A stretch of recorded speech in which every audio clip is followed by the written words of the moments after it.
बेताल ने अपनी कहानी शुरू की। बहुत समय पहले उदयपुर नामक एक बुद्धिमान राजा था। वह अपनी प्रजा का बहुत ध्यान रखता था और उनकी दयालुता, समानता और न्यायप्रियता के कारण प्रजा उन्हें बहुत पसंद करती थी।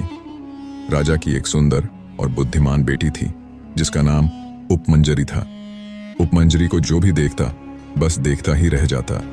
जब उसकी शादी की बात आई तो कई राजकुमार उससे विवाह करना चाहते थे। राजा और रानी के लिए सही वर चुनने की समस्या खड़ी हो गई। एक दिन राजा अपने सजे हुए दरबार में बैठे थे, तभी एक सुंदर राजकुमार वहां आया। उसने आदरपूर्वक अभिवादन किया और बोला, मैं कालीगढ़ का राजकुमार हूं और राजकुमारी से विवाह करने की इच्छा लेकर आया हूं। राजा ने कहा, कालीगढ़ हमारा पड्डी ढौसी राज्य है। तुम्हारे साथ विवाह से हमारे संबंध और भी गहरे हो जाएंगे, लेकिन बताओ तुम्हारी क्या विशेषता है जो तुम्हें सबसे अलग बनाती है। राजकुमार बोला, महाराज, मैं एक योद्धा हूं और बहुत से युद्धों में पारंगत हूं। मैं अपने देश की सेना का सेनापति हूं और कई युद्ध जीत चुका हूं। राजा ने उसकी बात सुनकर उसे महल में ठहरने के लिए कहा। अगले दिन एक और राजकुमार आया। उसने भी विवाह की इच्छा जताई और कहा, मैं जनकपुर का राजकुमार हूं। मैंने कई धार्मिक पुस्तकों का अध्ययन किया है और जीवन का सत्य जानने की कोशिश में हूं। ज्ञान की खोज ही मुझे सबसे खास बनाती है। राजा ने उसकी बात से प्रभावित होकर उसे भी महल में ठहरने के लिए कहा।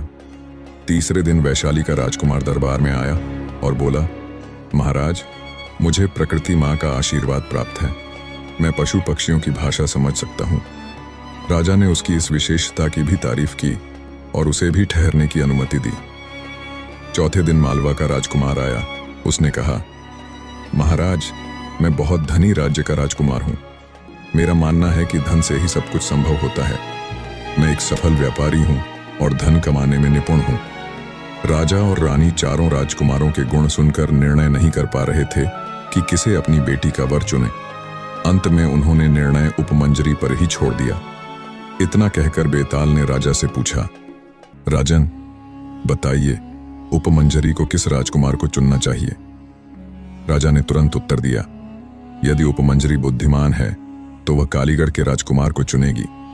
जनकपुर का राजकुमार ज्ञानवान है, परंतु वह एक अच्छे शासक के रूप में सफल नहीं हो सकता। वैशाली का राजकुमार पशु पक्षियों की भाषा समझ सकता है, पर युद्ध और शासन में यह गुण बहुत उपयोगी नहीं होगा। मालवा का राजकुमार एक अच्छा व्यापारी है, लेकिन राजा बनने के लिए धन पर्याप्त नहीं है। इसलिए उपमंजरी यदि समझदार है तो वह कालीगढ़ के राजकुमार को ही चुनेगी। बेताल पेड़ की शाखा से शांति से लटका हुआ था। तभी राजा विक्रमादित्य वहां पहुंचे, उसे उतारा और अपने कंधे पर डालकर चलने लगे। आसमान में हल्के हल्के बादल छट रहे थे और तारे नजर आने लगे थे। बेताल ने गहरी सांस ली और कहा, तुम कभी हार नहीं मानते, है ना? राजा मुस्कुराए और बेताल ने अपनी कहानी शुरू की। पाटलिपुत्र में एक बहुत बुद्धिमान ज्ञानी व्यक्ति रहता था। वह धार्मिक और विद्वान था। उसके दो बेटे थे। दोनों ही अपने पिता की तरह ज्ञानवान थे। बड़े बेटे में लोगों की नीयत पहचानने की अद्भुत क्षमता थी।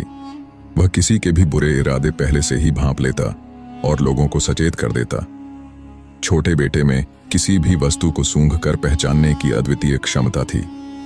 धीरे धीरे उन दोनों बेटों की प्रसिद्धि चारों ओर फैल गई और उनकी चर्चा राजा तक पहुंच गई।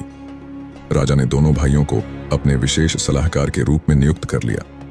दोनों भाई राजा को कई महत्वपूर्ण फैसले लेने में मदद करने लगे। एक दिन राजा किसी दूसरे राज्य की यात्रा पर गए। वहां उनका शानदार स्वागत हुआ और कई रंगारंग कार्यक्रम भी आयोजित किए गए। राजा ने भोज का आनंद लिया और फिर आराम करने के लिए राजकीय अतिथि गृह में चले गए। राजा ने दोनों भाइयों के साथ महल में प्रवेश किया। जैसे ही बड़े भाई ने महल में कदम रखा, उसे कुछ संदेह हुआ। उसने कहा, महाराज, मुझे इस राज्य के राजा पर भरोसा नहीं है। मुझे लगता है कि वह आपको नुकसान पहुंचाने की योजना बना रहा है। राजा ने हैरानी से कहा, क्या बकवास कर रहे हो? उसने हमारा इतने अच्छे से स्वागत किया है और तुम कह रहे हो कि वह हमें मारना चाहता है। राजा ने उसकी बातों को नजरअंदाज करते हुए तख्त पर बैठकर तकिया उठाने के लिए झुके।